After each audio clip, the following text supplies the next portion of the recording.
आणि या संदर्भात अधिक माहिती देण्यासाठी थेट वसंत मोरे यांच्या कार्यालयाबाहेरून आमचे प्रतिनिधी प्रदीप कापसे सध्या आपल्या सोबत आहेत। प्रदीप, पुण्यामध्ये मनसेला मोठा धक्का म्हणावा लागेल। वसंत मोरे यांचा राजीनामा, मोरे यांच्याशी आपली काही चर्चा झाली आहे का? सागर, अजून तरी खरं तर वसंत मोरेंनी फेसबुक पोस्ट लिहून आपली भूमिका जी आहे ती जाहीर केलेली होती। मात्र अगदी थोड्याच वेळात या ठिकाणी कार्यालयाच्या बाहेर वसंत मोरेंची पत्रकार परिषद जी आहे ती पार पडणार आहे। मात्र वसंत मोरेंनी निर्णय घेतल्यानंतर आपण पाहतोय की वसंत मोरेंचे जे समर्थक आहेत त्यांच्या कार्यालयाबाहेर जमायला सुरुवात झालेली आहे। आपण पाहतोय की महिला सुद्धा मोठ्या संख्येने या ठिकाणी जमलेल्या आहेत आणि सगळ्यात महत्त्वाचं म्हणजे या ठिकाणी महाराष्ट्र नवनिर्माण सेना नगरसेवक वसंत मोरेंचं जनसंपर्क कार्यालय ही पाटी या ठिकाणी होती। आपण पाहतो की ही पाटी जी आहे ती सध्या आता कागदाने या ठिकाणी झाकण्यात आलेली आहे। अगदी थोड्याच वेळात वसंत मोरे त्यांच्या पक्ष कार्यालय या ठिकाणी येतील आणि त्यानंतर त्यांची अधिकृत भूमिका जी आहे ती जाहीर करतील। मात्र आपण पाहतोय की महिला या ठिकाणी मोठ्या संख्येने आहेत। काकी, मला सांगा, आज वसंत मोरेंनी मनसेचा पक्ष सोडला आहे, तुम्ही त्यांच्या पाठीशी आहात? आहे की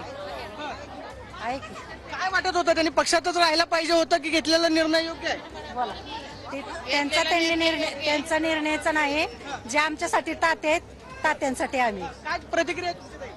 त्यांनी घेतलेला निर्णय तोच योग्य आहे आता बरं, त्यांच्या सगळे वसंत मोरेंच्या पाठीशी उभे हा आहेत. हो पाठीशी तात्या असं म्हणत होते की मला खासदारकीची निवडणूक लढवायची आहे, तुम्ही वसंत मोरेंना खासदार करणार?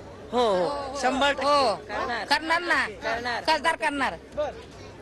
आता आपण पाहतोय की हे सगळी महिलांची प्रतिक्रिया आहे। मात्र दुसऱ्या बाजूला जर आपण पाहिलं तर या ठिकाणी कार्यकर्ते जे आहेत ते मोठ्या संख्येने या ठिकाणी जमत आहेत आणि अगदी थोड्याच वेळात वसंत मोरे या ठिकाणी येतील आणि त्यानंतर आपली भूमिका जी आहे ती स्पष्ट करतील। मात्र आपण पाहतोय की मोठ्या संख्येनं हे सगळे कार्यकर्ते जे आहेत ते पाहायला मिळत आहेत। गेल्या अनेक दिवसांपासून वसंत मोरे हे पक्षामध्ये नाराज होते, सातत्यानं समाज माध्यमांवरती ते आपली भूमिका जी आहे ते मांडत होते। सगळ्यात महत्त्वाचं म्हणजे काल रात्री त्याने एक फेसबुक पोस्ट जी आहे ती सुद्धा लिहिलेली होती, ते म्हणजे जर कोणी ऐकत नसेल तर शांत बसण्याशिवाय पर्याय नाही। मात्र त्यानंतर अगदी काही तासामध्येच वसंत मोरेंनी फेसबुक पोस्ट लिहिली, ज्यामध्ये राज ठाकरे यांच्या फोटोला दंडवत करत वसंत मोरे साहेब मला माफ करा असं म्हणत मनसेला अखेरचा रामराम जो आहे तो केलेला आहे।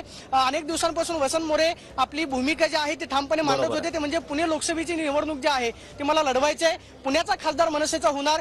समाज माध्यमांवरती ट्रेंडिंग जे आहे ते सुद्धा चाललं, ते म्हणजे पुणे की पसंत मोरे वसंत, अशा पद्धतीचे ट्रेंडिंग सोशल मीडियावरती पाहायला मिळाले। मात्र आज मनसेला अखेरचा रामराम वसंत मोरेंनी केलाय।